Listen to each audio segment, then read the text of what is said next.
에베소서 4장 17절에서부터 24절까지.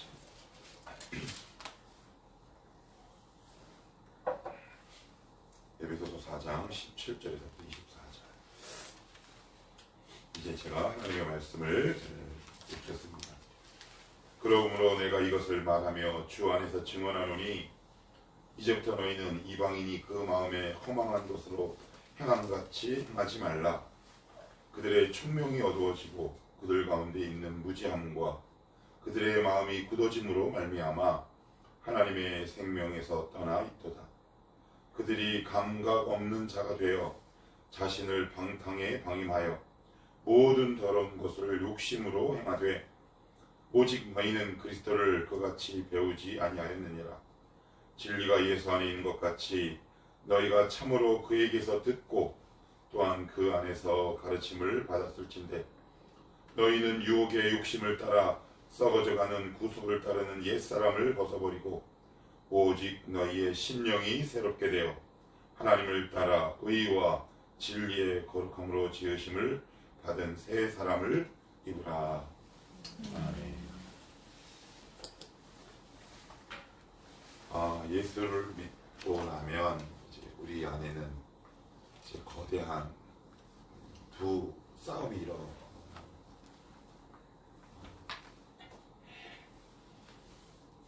찰스 콜슨, 그다음에 C.S. 루이스, 그다음에 칼빈이 공통적으로 얘기하는 내용 가운데 하나가 뭐냐면 기독교는 이 세상에서 가장 진보적이고 급진적인 종교다. 그런 말을 합니다. 물론 우리의 성화 기간은 굉장히 오랜 기간 동안 일어나지만 또한 한편으로는 그 우리 안에 일어나는 인격의 변화가 급진적일 경우도 굉장히 많이 있기 때문에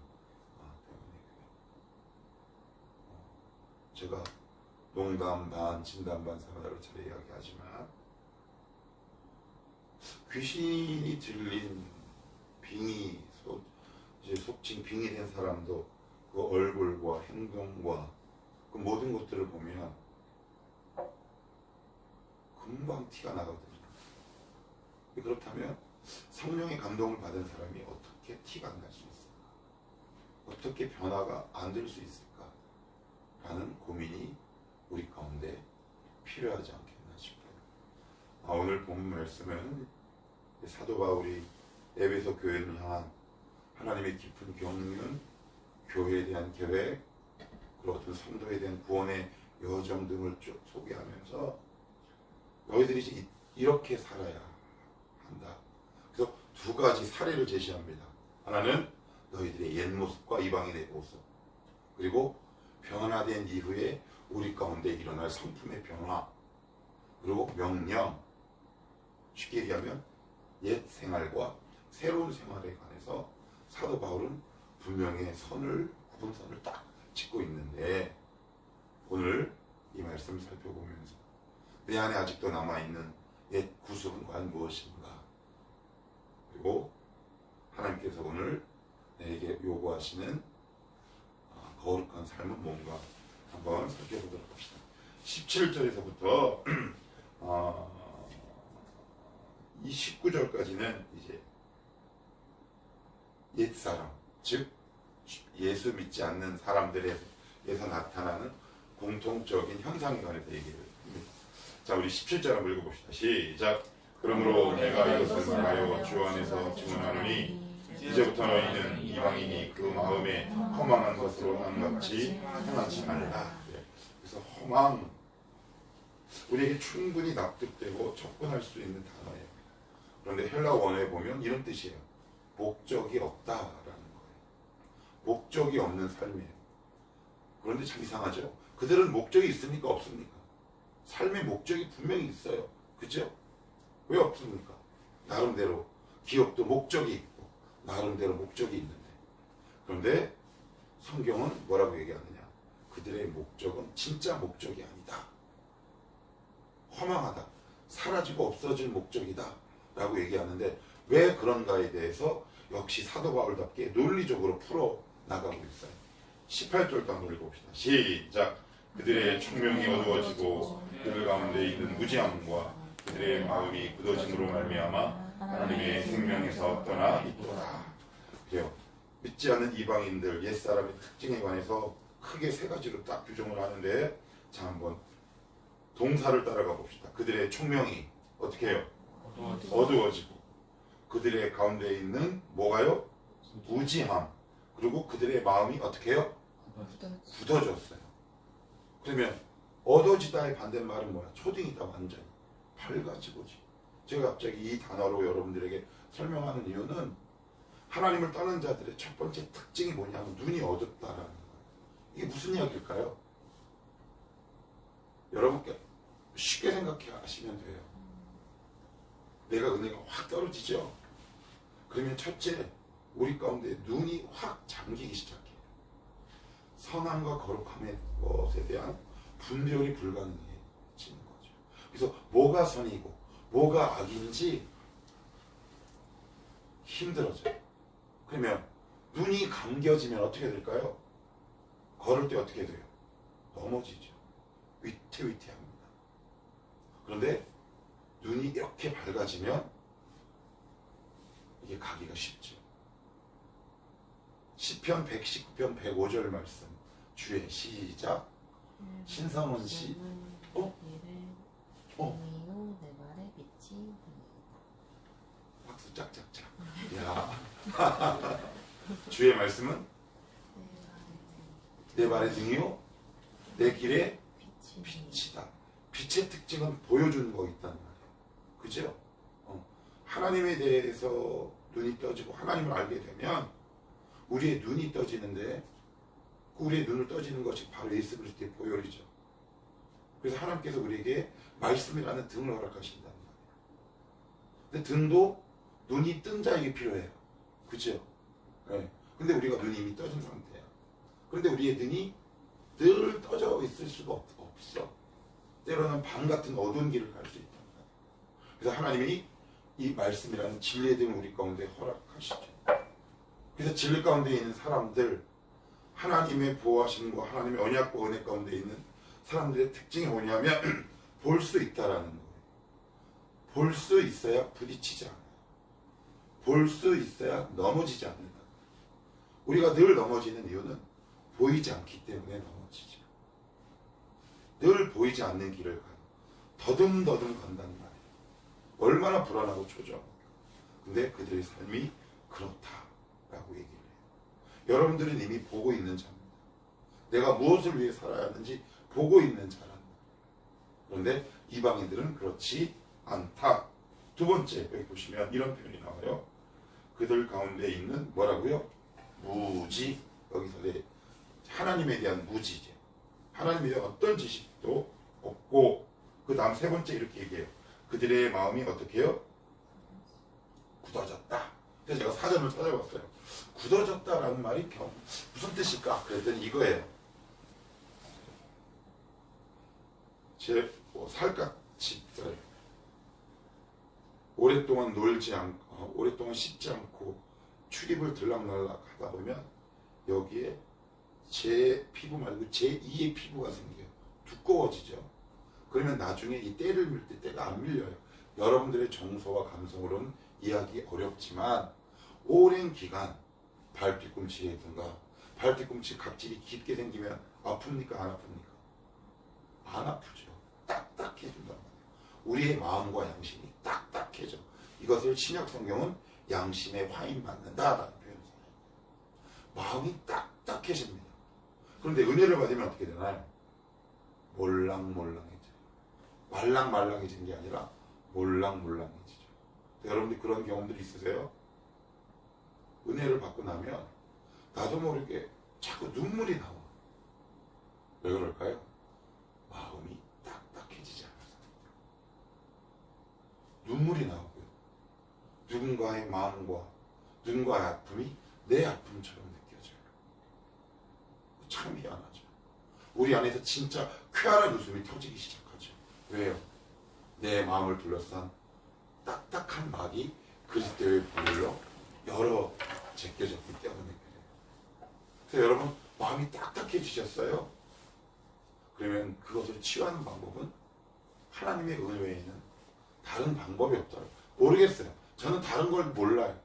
하나님의 은혜가 들어오면 딱딱했던 양심이, 딱딱했던 마음이 말랑말랑해서 몰랑몰랑이 돼요. 여유가 생기기 시작하고요. 마음에 탄력이 있어요. 누군가를 향한 관용의 마음이 더 넓어지더라고요. 그런데 이방인들은 그렇지 않대요. 그래서 양심에 화인 맞아서 스스럼 없이 죄를 짓는 일도 쉽게 결단하죠. 그런데 우리는 어때요? 막 뭔가 찔러. 그래서 작은 죄도 마음의 찔림으로 금방금방 죄가 생각난다거나, 아니면 어떤 일을 행할 때 성령 하나님 우리 마음 가운데 깨우침을 주세요. 진성아, 너 이건 아니지 않냐? 야, 500원 떼먹는 건 좀 양심에 찔리지 않냐? 뭐 이런 식으로. 왜 그래요? 우리 마음이 딱딱해진 것이 아니라 몰랑몰랑해졌기 때문에 그렇다. 그런데 이방인은 그렇지 않다. 지금 그 설명을 하고 있어요. 그리고 나서는 뭐라고 얘기하고 있느냐? 19절 같이 한번 읽어봐요. 시작.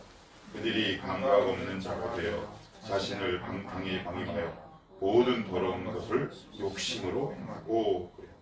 자, 총명이 어두워졌어요. 그죠? 하나님에 대해서 무지해요. 양심에 화인 맞았어요. 그래서 그들이 세운 모든 삶의 목표가 욕심이라. 욕심. 당연하죠.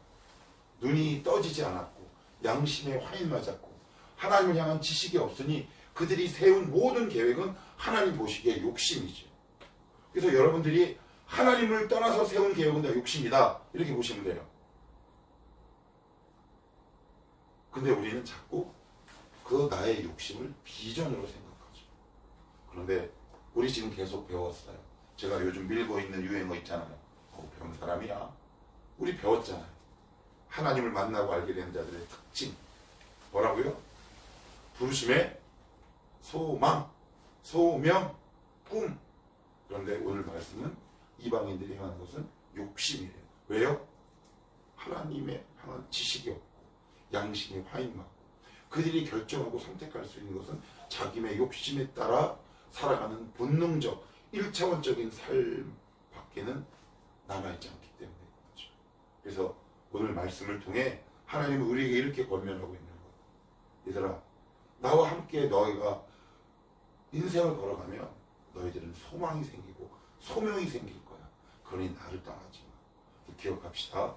하나님을 떠난 소명과 비전은 다 욕심이에요. 틀림없어요. 그건 반드시 흔들려요. 설령 그것을 비전이라고 착각하고 이뤘다고 해도 후폭풍과 대가가 만만치 않죠.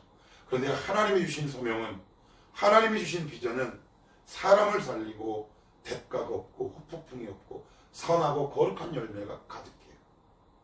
그리고 그 하나님이 주신 소명은 시간이 감에 따라 더욱더 선명해지고 분명해지죠. 그리고 무엇보다 신나요. 희망이 생기기 시작한다. 제 아내가 어저께도 제가 말씀드렸듯이 청월함교회 보내주실 영혼들이 많은가 봐. 근데 난 그럴 능력이 없는데, 이걸 자꾸 겸손이라고 하는 사람이 있는데 난 내 실력을 알잖아. 그런데 참 희한한 건 내 실력을 둘째치고 신나. 하나님이 주실 소명과 꿈을 이뤄갈 것을 생각하면 내 마음에 희망이 생겨. 대가를 치를 수 있겠어. 거룩한 대가. 하나님의 주신 꿈들은 뭐 이런 것들이에요. 그래서 내가 세운 계획이 욕심인가 아니면 하나님의 비전인가, 구분짓는 것은 되게 의외로 쉽다. 하나님과 함께 있으면 자연스럽게 소명과 비전이 생길 수밖에 없어요. 생겨야 한다가 아니라. 지금 그 말씀하고 있어요. 다시 읽어볼게요. 그들이 감각 없는 자가 되어 자신을 방탕에 방임하여 모든 더러운 것을 뭐로 행한다? 욕심으로 행한다. 욕심으로 행한다. 비전으로 착각하는 거죠. 왜?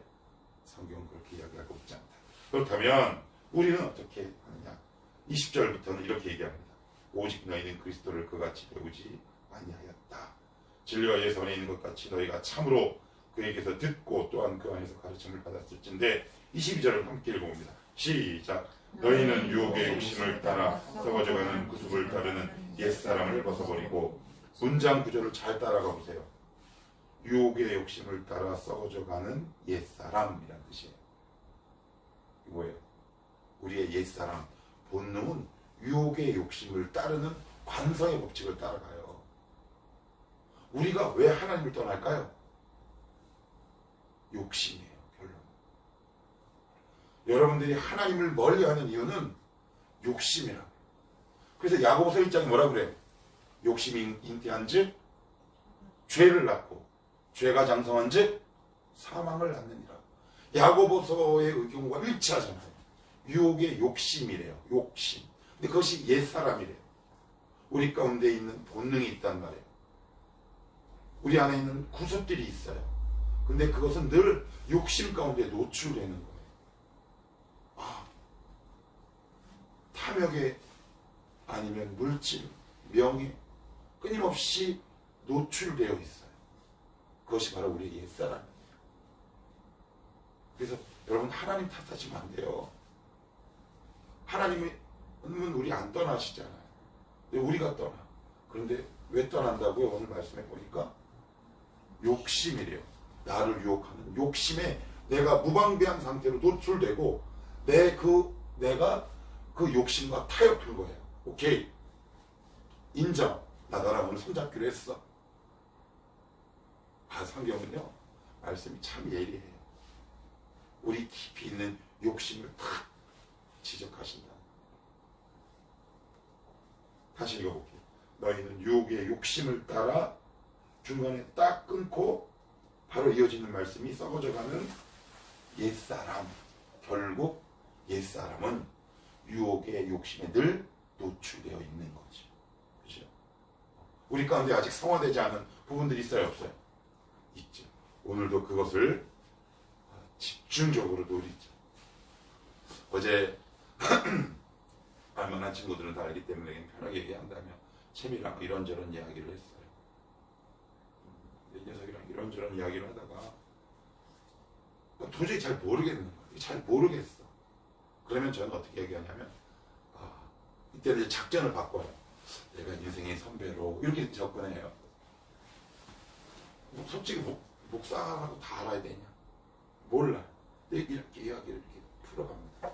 근데 참 너무 감사한 게, 이야기를 풀어가는 과정 속에 뭔가 좀 이상해. 아니, 채미가 이상하다는 게 아니라 채미는 예쁘지. 아주 눈이 빵빵이지. 악한 영이 되게 교묘하게 채미를 공격하고 있구나 라는 것이 눈에 보이기 시작했어요. 제가 이렇게 말씀을 인용하다가 권면하다 보니까 제가 갑자기 이야기를 왜 하냐면, 여러분들의 욕심은 말씀의 깊은 조명을 받기 전까지 드러나지 않아요. 되게 포장하기 쉽다. 우리의 옛사람은 그래요. 근데 그것과 내가 악수를 딱 해요. 그런데 우리는 어떻게 이해하냐? 하나님이 나쁘다고 생각해요. 하나님이 날 버렸다고 생각하고.